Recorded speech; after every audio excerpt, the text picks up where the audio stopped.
मध्य प्रदेश में एक मुद्दा जो गरमाया हुआ है वो है बुधनी उपचुनाव का। बुधनी उपचुनाव से जुड़ी इसी बीच बड़ी खबर मिल रही है, जहां पर त्रिकोणीय मुकाबला होने से अब ये चुनाव और ज्यादा दिलचस्प नजर आ रहा है। अर्जुन आर्य के साथ विमलेश आर्य भी आ गए हैं। जनसत्ता पार्टी ने अर्जुन आर्य की अपील मान ली है, ऐसी जानकारी मिल रही है। और समाजवादी पार्टी के प्रत्याशी अर्जुन आर्य को अब जनसत्ता पार्टी का भी सपोर्ट मिलता हुआ नजर आ रहा है। बुधनी में विधानसभा उपचुनाव में बीजेपी, कांग्रेस के साथ ही कई दलों के प्रत्याशी मैदान में है और क्षेत्र के युवा किसान नेता हैं अर्जुन आर्य, वो भी पूरे दमखम के साथ चुनाव प्रचार में जुटे हैं। हालांकि समाजवादी पार्टी के टिकट पर चुनाव लड़ रहे अर्जुन आर्य को अब जनसत्ता पार्टी ने भी समर्थन करने का ऐलान कर दिया है। अर्जुन आर्य ने पत्र लिखकर विमलेश आरबी से समर्थन की अपील की थी और आरबी ने इस अपील को मानते हुए उन्हें उपचुनाव में पूरा समर्थन देने की बात भी कह दी है। आपको बता दूं कि विमलेश आरबी कौन है। देखिए, 2018 में विमलेश आरबी इसी सीट से विधानसभा चुनाव भी लड़ चुके हैं और चर्चित बुधनी आंदोलन का नेतृत्व भी कर चुके हैं। आपको सुनवा देते हैं कि अर्जुन आर्य और विमलेश यादव का क्या कहना है। जनसत्ता पार्टी के अध्यक्ष श्री विमलेश आर्य जी समाजवादी पार्टी के प्रत्याशी के रूप में मुझ अर्जुन आर्य को अपना पूरा समर्थन दिया है। जनता ये महसूस करती है कि जब भरी जवानी में ये कुछ नहीं कर पाए, तो मैं समझता हूं कि अब जब वो वृद्धावस्था में हैं तो उनके पास करने को कुछ नहीं है। बुधनी उपचुनाव का रण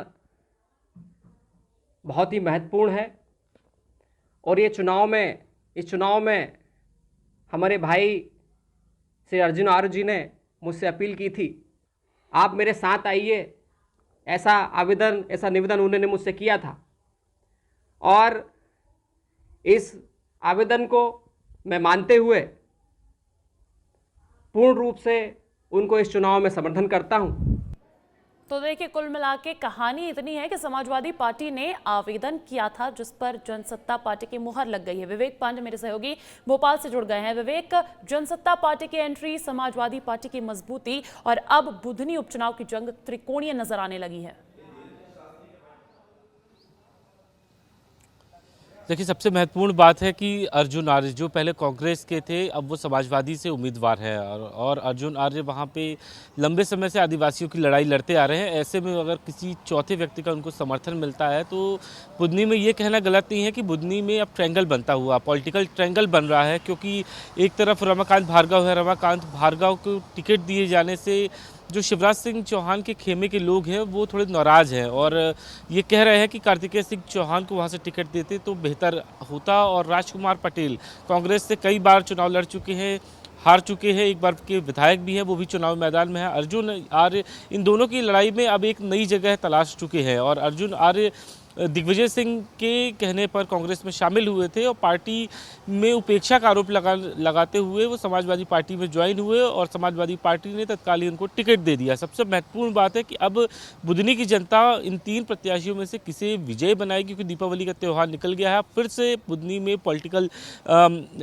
सीजन हो जाएगा और ऐसे में अर्जुन आर्य कितना मजबूत कैंडिडेट के तौर पर दोनों को चुनौती देते हैं, ये देखने वाली बात होगी, क्योंकि लगातार बुधनी में बने रहिए मेरे साथ। उससे पहले ये भी बता देती हूं कि आखिर इससे पहले मुकाबला किस तरीके से आमने सामने था। देखिए, भारतीय जनता पार्टी का गढ़ कहा जाता है बुधनी और ऐसे में रमाकांत भार्गव वहां से प्रत्याशी बनाए गए हैं और देखिए, नामांकन दाखिल किया था पूरे शक्ति प्रदर्शन के साथ। वहीं कांग्रेस पार्टी के प्रत्याशी राजकुमार पटेल है, इन्होंने भी कांग्रेस पार्टी के दिग्गज नेताओं के साथ जाकर अपना नामांकन दाखिल किया। तो शक्ति प्रदर्शन देखने को मिल रहा है बुधनी उपचुनाव के इस गढ़ में, इस चुनावी मैदान में भारतीय जनता पार्टी का भी और कांग्रेस पार्टी का भी। लेकिन अब मुकाबला त्रिकोणीय होता हुआ नजर आ रहा है, इसीलिए बड़ी खबर है। मेरे साथ लगातार बने हुए मेरे सहयोगी विवेक, इससे पहले तो मुकाबला सिर्फ रमाकांत भार्गव और राजकुमार पटेल के बीच ही माना जा रहा था और उसमें भी बुधनी भारतीय जनता पार्टी का गढ़ कही जाती है। लेकिन अब जो ये तीसरे कैंडिडेट की स्ट्रॉन्ग मजबूत एंट्री हो गई है,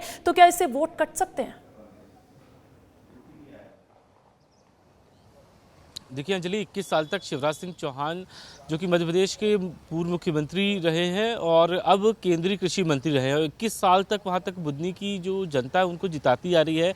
अब प्रत्याशी बदला है, पार्टी में रमाकांत भार्गव के प्रति नाराज़गी भी थोड़ी है। उसके पीछे का मुख्य कारण है कार्तिकेय वहाँ लगातार चुनाव प्रचार कर रहे थे, अब भी चुनाव प्रचार कर रहे हैं, लेकिन जनता के बीच कार्तिकेय काफ़ी ज़्यादा पॉपुलर है। उसके पीछे की वजह है कि शिवराज सिंह चौहान और उनकी माता साधना सिंह की अगर व्यस्तता है तो कार्तिकेय बुधनी की जनता के लिए वहाँ पे लोगों से संवाद करते आ रहे हैं, मिलते आ रहे हैं। तो ऐसे में लोग ये मान के चल रहे थे कार्तिक को टिकट दिया जाएगा, लेकिन रमाकांत भार्गव को टिकट दिया गया। और रमाकांत भार्गव प्रत्याशी है, उनके खिलाफ नाराजगी इसलिए है क्योंकि जब वो विदिशा से सांसद थे, अब शिवराज सिंह चौहान वहाँ सांसद है, लेकिन जब रमाकांत भार्गव वहाँ सांसद थे तो वहाँ क्षेत्र में उनका आना जाना कम होता था और जनता की समस्या को लेकर वो नदारत रहते थे। अब उन्हें बुधनी का प्रत्याशी बना दिया है। रमाकांत भार्गव को शिवराज सिंह चौहान के चेहरे और बीजेपी की मशीनरी के चलते जरूर वोट मिल जाएंगे, लेकिन सबसे महत्वपूर्ण बात है कि राजकुमार पटेल भी किरार समाज से आते हैं, जिस समाज से शिवराज सिंह चौहान आते हैं। तो ऐसे में समाज अब जब शिवराज जी के परिवार में उनको कोई टिकट नहीं दिया है तो राजकुमार की तरफ वोट शिफ्ट हो सकता है, क्योंकि एक बार के विधायक भी रहे हैं, क्षेत्र में लगातार जाते भी रहे हैं और बुधनी के जो मेन मुद्दे हैं उसको लेकर वो चुनावी मैदान में है। जीतू पटवाई तमाम सारे नेता उनके लिए कैंप कर रहे हैं। करीब 20 से अधिक विधायकों की वहाँ पे ड्यूटी लगाई गई है। पूर्व विधायक है, आसपास के जो कॉन्स्टिट्यूंसी से जुड़े हुए विधायक या पूर्व विधायक हैं उनको भी बुला लिया गया है। तो ऐसे में ये लड़ाई रमाकांत भार्गव और राजकुमार पटेल के बीच में थी, लेकिन अर्जुन आर्य के सामने आने के साथ साथ अब यहाँ पे पॉलिटिकल ट्रायंगल बन चुका है। लेकिन पार्टी ने अब राजकुमार 13 नवंबर पटेल जब को मतदान अपना होंगे, तब जातीय वहाँ समीकरण का कार्ड खेलते हुए प्रत्याशी बनाया। तभी से कहा जा रहा था कि रमाकांत भार्गव का वोट कट सकता है। जितना वोटों का अंतर शिवराज सिंह चौहान को मिलता आया है उतना रमाकांत भार्गव को नहीं मिलेगा। और अब तो ये मुकाबला अर्जुन आर्य की एंट्री से त्रिकोणीय हो गया है, तो ये मुकाबला और ज्यादा दिलचस्प नजर आ रहा है। बहुत बहुत शुक्रिया विवेक तमाम जानकारी के लिए।